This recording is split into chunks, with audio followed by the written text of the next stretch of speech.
May 20 nang makuna ng video ng isang hotel resort guest sa El Nido, Palawan ang pagdaloy ng maitim na tubig diretso sa dagat. Ang malinaw na tubig sa dagat, kitang-kitang nahaluan ng malaburak na tubig. Ayon sa uploader ng video, nang medyo tumila na raw ang malakas na ulan noong araw na iyon, doon na nila nakita ang rumaragasang maitim na tubig mula sa ilalim ng kanilang tinutuluyang hotel na patungo sa dagat. Sinusubukan naman ng GMA News na kunin ang pahayag ng naturang hotel kung saan nakitang dumadaloy sa culvert sa ilalim nito ang maitim na tubig. Ngunit wala pa raw silang pahayag sa ngayon.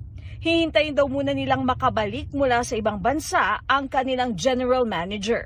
Sabi naman ng barangay, matagal na raw itong problema sa lugar lalo na kapag tag-ulan.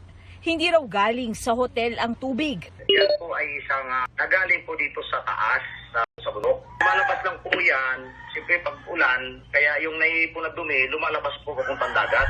Sinusubukan pa namin kunan ng pahayag ang Department of Environment and Natural Resources, Department of Tourism at El Nido LGU. Katrina Son, nakatutok, 24 oras.